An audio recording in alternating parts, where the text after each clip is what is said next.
कक्षा 10वीं की स्टूडेंट फाइनली आपका यहाँ पर हिंदी विषय का जुलाई महीने का मासिक टेस्ट पेपर लेके आ चुके हैं। आप लोग बहुत सारे यहाँ पर कमेंट आ रहे थे कि जुलाई महीने के यहाँ पर मासिक टेस्ट पेपर लाओ, तो फाइनली आपके जुलाई महीने के मासिक टेस्ट पेपर आ चुके हैं। ये आपका यहाँ पर हिंदी विषय का मासिक टेस्ट पेपर है, ठीक है। तो इस वीडियो को आपको ध्यान से देखना है और आप यहाँ 20 में 20 नंबर लाना चाहते हैं तो इस वीडियो को ध्यान से देखिएगा और वीडियो को लाइक कर लीजिए, चैनल को सब्सक्राइब कर लीजिए।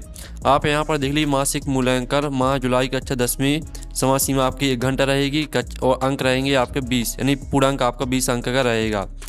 अब देख लीजिए यहाँ पर एक वाक्य शब्द में उत्तर लिखिए जो कि आपके 5 नंबर के रहेंगे। तो पहला आता है, टोपी की नोक से कोट के दूसरे बटन तक मूर्ति की ऊंचाई क्या थी?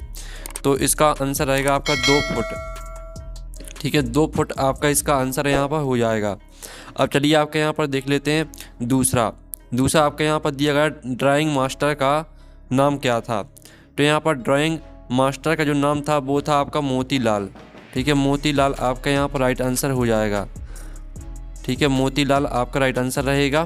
फिर आप यहाँ पर देख लीजिए आपका आता हारिल की लकड़ी, मुहावरे का अर्थ लिखिए। तो यहाँ पर हारिल की लकड़ी में जो मुहावरे का अर्थ होता है, ठीक है, इसका अर्थ हो जाएगा आपका दृढ़ सहारा होना या किसी पर पूरी तरह आश्रित होना। तो इसका आंसर रहेगा आपका यहाँ पर, ठीक है। आप यहाँ पर देख लीजिए स्टूडेंट, ठीक है, दृढ़ सहारा होना, दृढ़ सहारा होना ये आपका आंसर रहने वाला है। अब चलिए आपके यहाँ पर हो गया है चौथा आता है, ठीक है। आप यहाँ पर देख लीजिए पुरनिपात शब्द का अर्थ लिखिए। पुरनिपात शब्द का अर्थ आपको लिखना है, तो इसका आंसर होता है कमल का पत्ता, ठीक है, कमल का पत्ता ये आपका यहाँ पर राइट आंसर रहेगा। फिर आप यहाँ पर देख लीजिए भोलानाथ का असली नाम लिखिए।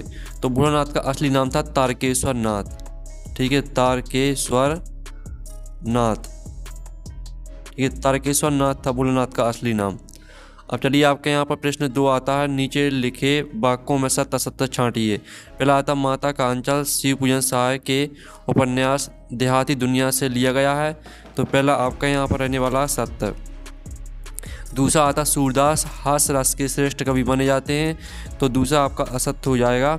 तीसरा आता कृष्ण ने उद्धव को योग की शिक्षा गोपियों को देने के लिए भेजा, तो तीसरा आपका सत्य रहेगा, ठीक है, तीसरा आपका बिल्कुल सत्य रहेगा। चौथा आपका आता मूर्ति पर सरकंडे का चश्मा कैप्टन चश्मे वाले ने लगाया, तो चौथा आपका यहाँ पर रहेगा क्या? चौथा स्टूडेंट आपका असत्य हो जाएगा। और पांचवा आता नेताजी ने दिल्ली चलो और मुझे खून में तुम्हें आज़ादी दूंगा, तुम मुझे खून में तुम्हें आज़ादी दूंगा नारे दिए, तो पांचवा आपका यहाँ पर रहेगा सत्य, ठीक है। तो पहला आपका सत्य रहेगा, दूसरा असत्य, तीसरा सत्य रहेगा, चौथा आपका असत्य रहेगा, पांचवा सत्य रहेगा। अब चलिए आपका प्रश्न 3 यहाँ पर दिया गया है, जिसमें आपको निम्नलिखित पद्यांश का संदर्भ प्रसंग सहित भावार्थ लिखना है। तो आपको संदर्भ भी लिखना है, प्रसंग भी लिखना है, भावार्थ, ठीक है, लिखना है। तो आप यहाँ पर देख लीजिए उद्धव तुम हो अति बड़भागी, इस तरह से आपके यहाँ पर दिया गया पद्यांश। तो इसकी आपको संदर्भ प्रसंग व्याख्या लिखनी जो कि आपके 4 नंबर का रहेगा। इसका आंसर भी हम आपको बता देंगे। अब प्रश्न 4 आता है जिसमें आपको काव्य की परिभाषा एवं भेद लिखने हैं। और प्रश्न 5वें में आपको रस की शिकायतें उसके अंगों के नाम लिखना है, ठीक है। और प्रश्न 6 आता है गोपियों ने उद्धव से योग की शिक्षा कैसे लोगों को देने की बात की है। तो चलिए स्टूडेंट आपका प्रश्न यहाँ पर 3, 4, 5, 6 जो इनके आंसर है वो हम यहाँ पर देख लेते हैं। तो स्टूडेंट आप यहाँ पर देख लीजिए जो आपका प्रश्न 3 दिया गया था, जिसमें आपको पद्यांश की संदर्भ प्रसंग सहित व्याख्या लिखनी थी। तो ये आपका संदर्भ दिया गया, प्रस्तुत पद हमारी पाठ्य पुस्तक के सूरदास के पद सूरसागर के भ्रमर गीत प्रसंग से लिया गया है। इसके रचयिता सूरदास जी हैं और साथ ही इसका प्रसंग देख लीजिए और आप इसकी भावार्थ भी व्याख्या देख सकते हैं, ठीक है। गोपियाँ उद्धव से कहती हैं, हे उद्धव तुम बहुत भाग्यशाली हो जो प्रेम के धागे से बंधे नहीं और ना ही तुम्हारा मन किसी के प्रेम में अनुरागी हुआ है, ठीक है। पूरा आपका यहाँ पर चिपक जाती है, यहाँ तक याद करना है, ठीक है। तो इस तरह से आपका यहाँ पर संदर्भ प्रसंग व्याख्या हो जाती है। जो प्रश्न आपका 4 दिया गया था जिसमें आपको काव्य की परिभाषा और भेद लिखने थे, तो परिभाषा रहेगी आचार्य विश्वनाथ के अनुसार रसात्मकम वाक्यम काव्यम, अर्थात रसयुक्त वाक्य ही काव्य है। साधारण शब्दों में आनंद या अनुभूति कराने वाली सुंदर रचना काव्य कहलाती है। फिर आप इसके काव्य के भेद देख लीजिए, ये आपके काव्य के भेद यहाँ पर दिए गए हैं, ठीक है। अब चलिए प्रश्न 5 देख लेते हैं। प्रश्न 5 में का आंसर देख लीजिए। रस किसे कहते हैं? रस के अंगों के नाम आपको लिखने थे। तो पहले तो परिभाषा देख लीजिए। काव्य को पढ़ने, सुनने या नाटक को देखने से पाठक, श्रोता या दर्शक को जिस आनंद की अनुभूति होती है उसे रस कहते हैं।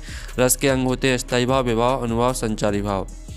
अब चलिए आपका प्रश्न 6 में का आंसर देख लेते हैं। गोपियों ने उद्धव से योग की शिक्षा कैसे लोगों को देने की बात की है? तो गोपियों ने उद्धव से कहा है कि योग की शिक्षा ऐसे लोगों को दी जानी चाहिए जिन्हें चंचल मन की बीमारी हो या जिनकी मन स्थिर नहीं है, चक्री के सामान घूमते रहते हैं।